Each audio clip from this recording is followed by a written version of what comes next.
have all of those who are joining us via live stream. This week we are continuing with our session, and this week we'll be talking about when your circumstances fall short and how God can sustain us through life circumstances. And we'll be in 2 Corinthians. And just as a little background, Paul wrote this letter to 2 Corinthians to reestablish a relationship of trust and close friendship with this church in Corinth. He was kind of talking about, or you'll see he's talking about some of the difficulties that he's had and how God has sustained him through those. So before we get started, Megan, if you'll read us the Bible Meets Life. In December of 2023, my father-in-law was tragically killed in a car accident. An incredibly loving, godly man, he was suddenly gone. None of us could make sense of this awful situation, yet even as we struggled with our grief, we fully felt the presence of God in our midst. Though it's hard to understand why this happened, God still walked with us. He never said he would take away our difficulties, but he promises to be with us always. Even in our most difficult circumstances, God's gracious presence sustains us. So, one of the promises of life is that, unfortunately, there are going to be difficult situations that we have to go through. And so today, what Paul is going to teach us is that God uses those circumstances to sustain us and to show grace through us. And so, like I said, we'll be in 2 Corinthians. We'll kind of be jumping around a little bit. But kind of he's just starting out in this first chapter and kind of telling, just giving them some background. He wants to make them aware that everything hasn't just been all roses and sunshine, that they have gone through some difficult situations. So Laura, if you don't mind starting with 2 Corinthians 1, 8 through 10. We don't want you to be unaware, brothers and sisters, of our affliction that took place in Asia. We were completely overwhelmed beyond our strength, so that we even despaired of life itself. Indeed, we felt that we had received the sentence of death, so that we would not trust in ourselves, but in God who raises the dead. He has delivered us from such a terrible death, and he will deliver us. We have put our hope in him, that he will deliver us again. All right, so like I said, Paul kind of starts off with telling them, since I've been gone, because obviously he's writing a letter to them, so he's not actually with them right now. He's like, but while I've been gone, there have been some difficulties while I've been in Asia. And just to give you an idea, Asian was actually a Roman province that is currently in present-day Turkey. So he's kind of I know you haven't seen us, maybe, and I know that you guys may have been going through some difficult situations, but we just want you to know, it's not been all wonderful over here either. We've gone through a lot of devastating circumstances. He did not really give us what the exact nature of this affliction was, or actually even where it occurred. It could have been here in Asia. It could have been in Ephesus. They don't go through that. So it says he could have suffered some kind of affliction due to some kind of life-threatening illness. Could have been some kind of accident. He could have been persecuted. He may have had some kind of psychological malady or distress. However, Paul doesn't want to focus on himself. That's not the focus of why he's telling them this. He wants to turn this attention to God's purpose for what he went through. And so he kind of once again gives the magnitude of what he goes through. So he talks about them being completely overwhelmed beyond anything that they had any kind of physical strength for. And he emphasized that there was inward distress that resulted from these pressures and these assaults due to him preaching and teaching the ministry. And so he said, we even despaired of life itself. It really sounds like in these situations they were completely helpless, and it felt like he was his life was hanging by a thread, so much so that they really kind of felt like they might have received the sentence of death, that they were going to die in this whatever kind of affliction they were going through, that this was going to lead to their death. However,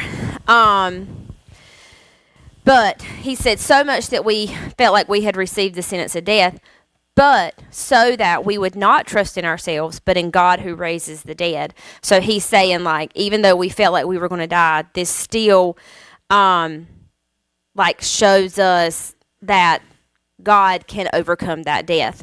And kind of like many of us, and this is something that I, like, as I've gotten older, I've tried to really look inward on.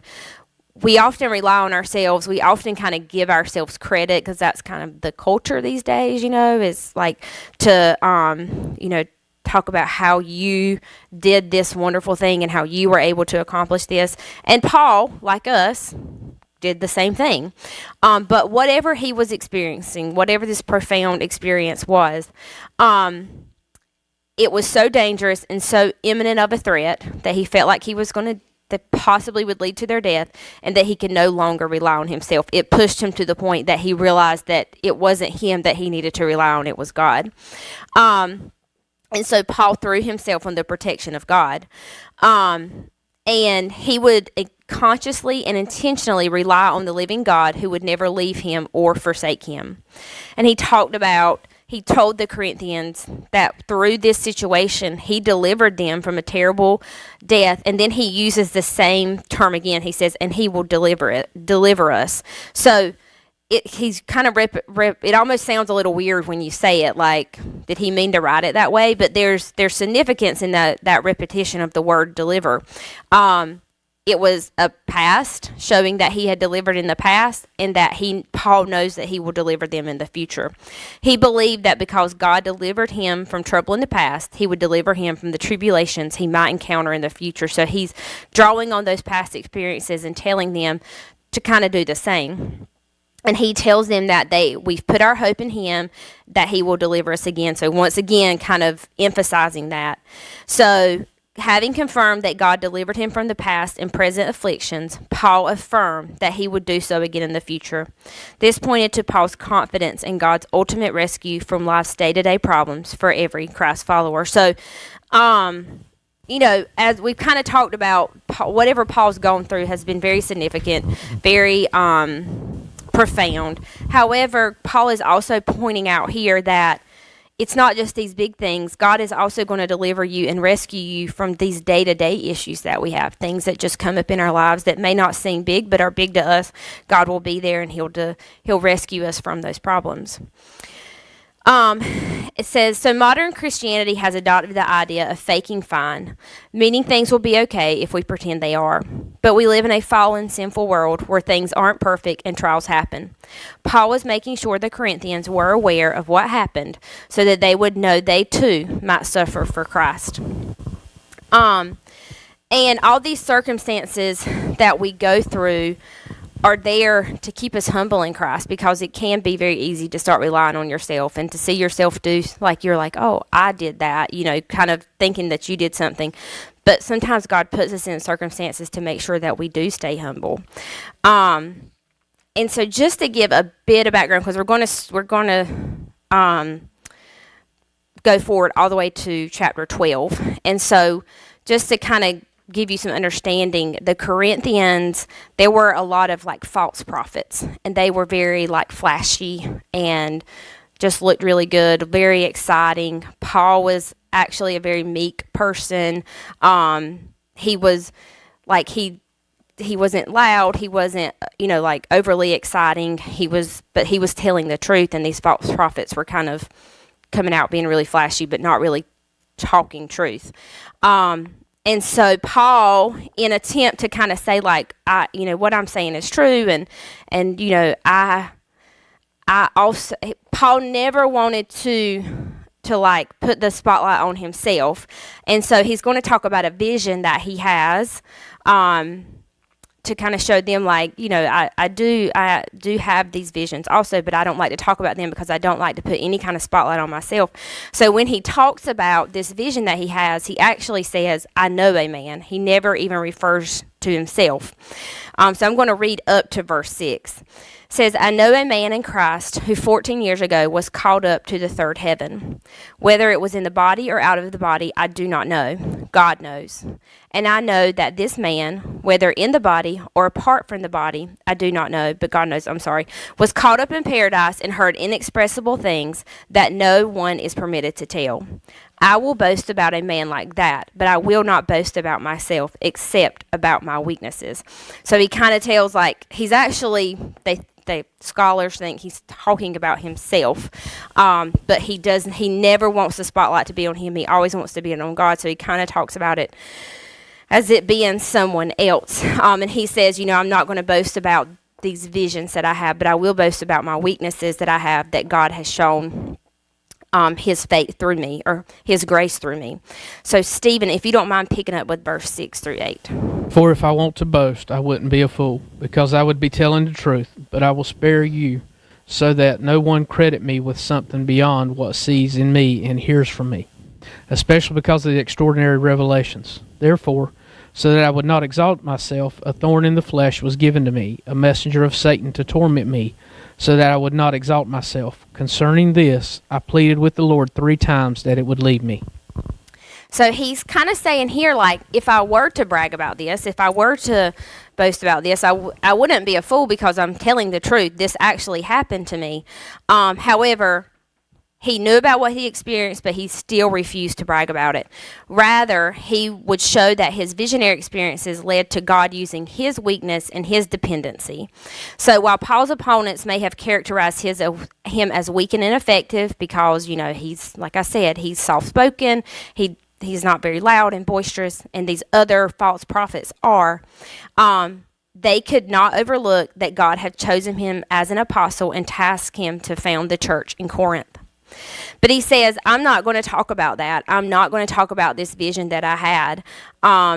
He said he was concerned that if he did, he feared that that would be what people focused on, that he would only be getting attention because of this vision that he had, and that the message that he's trying to get across would be clouded because these people would just be, so entranced by this vision that he had and think that was so cool, I guess would be a good word to say about that. But what his concern was that they were receiving the gospel. He wanted no part of receiving any credit for anything in his ministry except what the Corinthians could see. So those sufferings that he endured. So he says, no one can credit me with anything beyond what he sees or hears from me. So they saw that he was suffering. That's what they could see. That's all he wanted them to get from them, or hear from him, which was the message that he preached. So nothing that was told to them, only what could be seen and heard from him.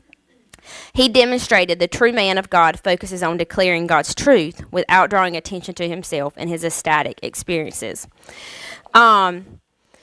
And then he says, especially because of those extraordinary revelations, so the visions that he's talking about, therefore I would not exalt myself, or to keep me from becoming conceited. So he's going to talk about something that was done to him, or he calls it a gift, to keep him from becoming conceited, to keep him humble.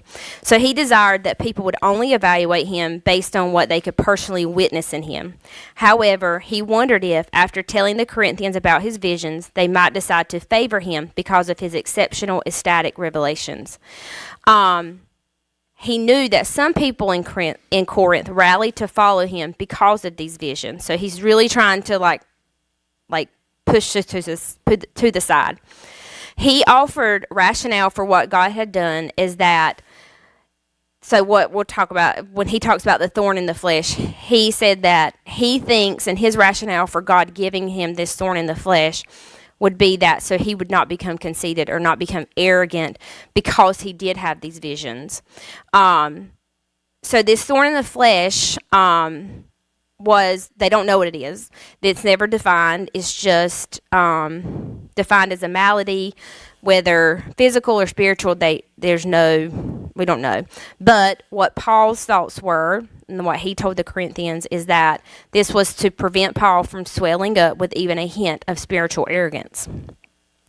Since God gave it to him, Paul believed that this thorn was the Lord's way of keeping him humble and dependent. So he was trading these physical comforts of life for a greater knowledge of God. He had these visions, but he knew he had to deal with this thorn because that's what kept him humble.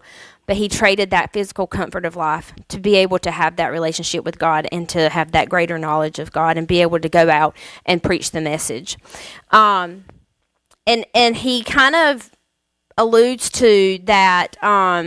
He describes this struggle in his life as a messenger from Satan who tormented him continually.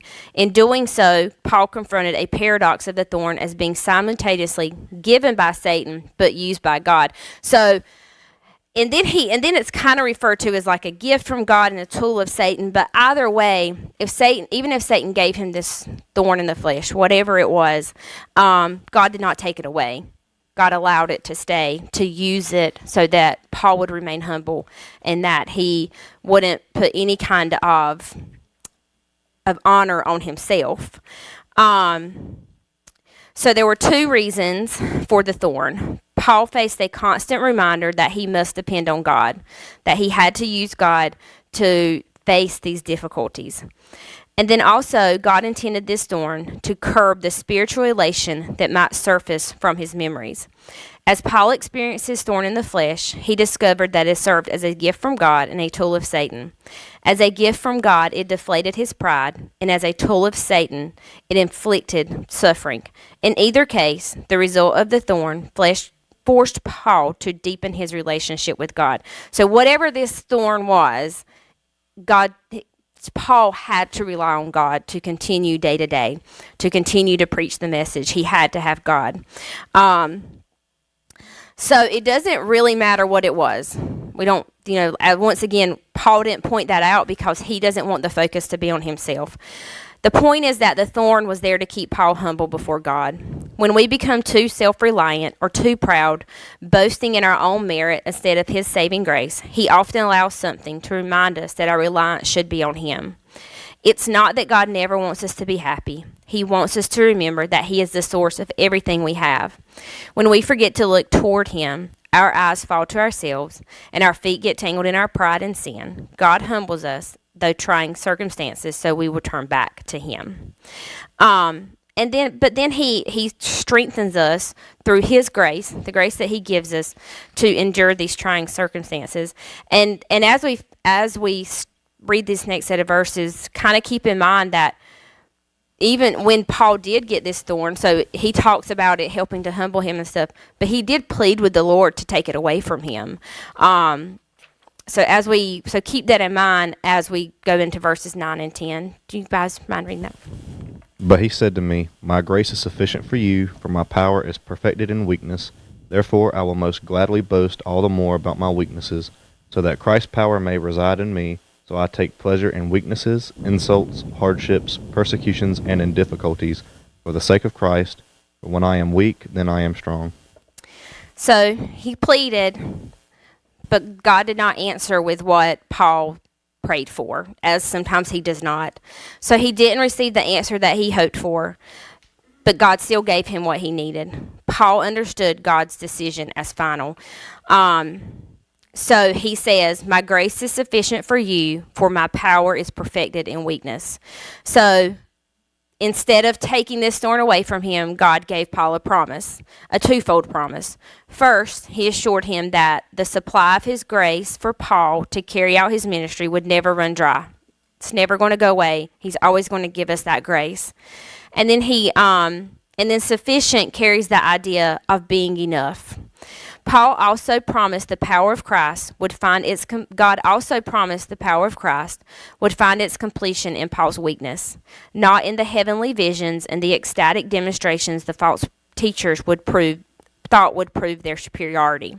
Through his weakness, Paul had come to understand the heart of the gospel's power. He had experienced God's grace and power interlocking with his human weakness to bring about what only God can accomplish. And so think about difficult times you've had in your life and think about how you made it through those times. A lot of times we'll say, well, I did because I had to. I didn't have a choice. I had to get through this difficult time in my life. But think about, how many times you did hit your knees and pray to God, and how you got through each day, one day at a time. And He used that weakness to point you back to Him, and He gave you that grace that we, none of us deserve what we get out of this life, what God has given us. But each and every day He shows us that grace, and that grace is sufficient for us. And in our weakness, He shows His power. And you never know who's looking at you going through a difficult situation and sees you being able to move through that and wonders how you're so strong. And that might give you the opportunity to tell them that God is sustaining you through that. And so Paul says, therefore, I will most gladly boast all the more about my weaknesses. So once again, when he talked about his vision, he's talked about it as being somebody else's vision. But when he talks about his weaknesses, he calls them his weaknesses. So Paul declared that he would take pleasure in his weakness and not hinder God's work in his life. And he said, so that Christ may reside in me. And when they use a word in the Greek translation, where here they translate it as reside, but it basically means to take up habitation. So he's saying Christ's power is going to live inside of me. It's going to set up a tent. It's going to pitch a tent. It's going to take up habitation. It's going to live inside of me. As Paul realized God's purpose for the thorn in his flesh, he accepted his purpose in not removing it. So Paul knew that he was going to have to deal with this for the rest of his life to be an example of Christ's power through himself. And so that people would see that he is humbled and Christ gave him the strength to go through his hardships. So he says, I take pleasure in these weaknesses, these insults, hardships, persecutions, and in difficulties. He accepted them. He concluded that, he was going to own this for the rest of his life. This didn't mean that he no longer groaned under the burden the thorn caused. I'm sure there were times when he complained, as we all do. And at that point, no one would have blamed him if he did. But once again, he boasted in his weakness. He took pleasure in them because he used them to know and prove the resurrection power of Christ. And then it's ended with, for when I am weak, then I am strong. And this was the statement of Paul's ministry. Paul acknowledged his weakness and expressed his complete dependence on Christ. He was immediately strengthened by Christ's resurrection power. Instead of relying on his own energy, effort, understanding, or talent, the apostle turned to Christ and drew on his wisdom and strength. It seems very contradictory that our greatest strength can come when we're weak, but God's wisdom commonly contradicts what seems wise to the world. We can rest securely knowing that we can endure trying circumstances through His power. We were hand-designed by a loving and gracious God so that His power and glory can show through us in all circumstances. When we're going through trying times, we can take pleasure in our weakness as we rely on God instead of ourselves. So as you go and think about this lesson, remember God's promise. So in 12:9, he tells us that His grace is sufficient for us. His power is perfected in our weakness. Remind yourself of that, especially when you're going through difficult times, that God is there and He is going to be enough to get you through whatever you're facing. And then switch your focus. Think about the ways you can practice relying on God instead of relying on yourself. Practice these actions so they become habits by the time you enter your next difficult circumstances. And then, as always, encourage someone else. We all know people who are dealing with difficult circumstances. Share what you know. Share how God has helped you through difficult circumstances, how He's been His power and strength in your weaknesses. No matter how strong or resilient we think we are, it's never enough. Try to do things in our own power, especially in hard times, is like trying to make our way through a jungle with nothing but a stick. No matter how sturdy the stick, it will always break. God's grace is sufficient to sustain us, and His strength will help endure any circumstance. Let us pray. God, we just thank You for Your grace, God, and for Your sufficiency, God, that makes us strong in our most weakest times, God. When whatever we're going through, God, we know that we can face you, God, and just help us to show that to the world that anyone can turn to you at any time, God, that you have grace for us all, and that you will always be our power during our weak times, God. God, just be with us as we continue to go through this week, God. Just help to keep us safe. Help us to just go out to wherever we're going, God, and just help us to be a testimony and a light for you. In your name we pray.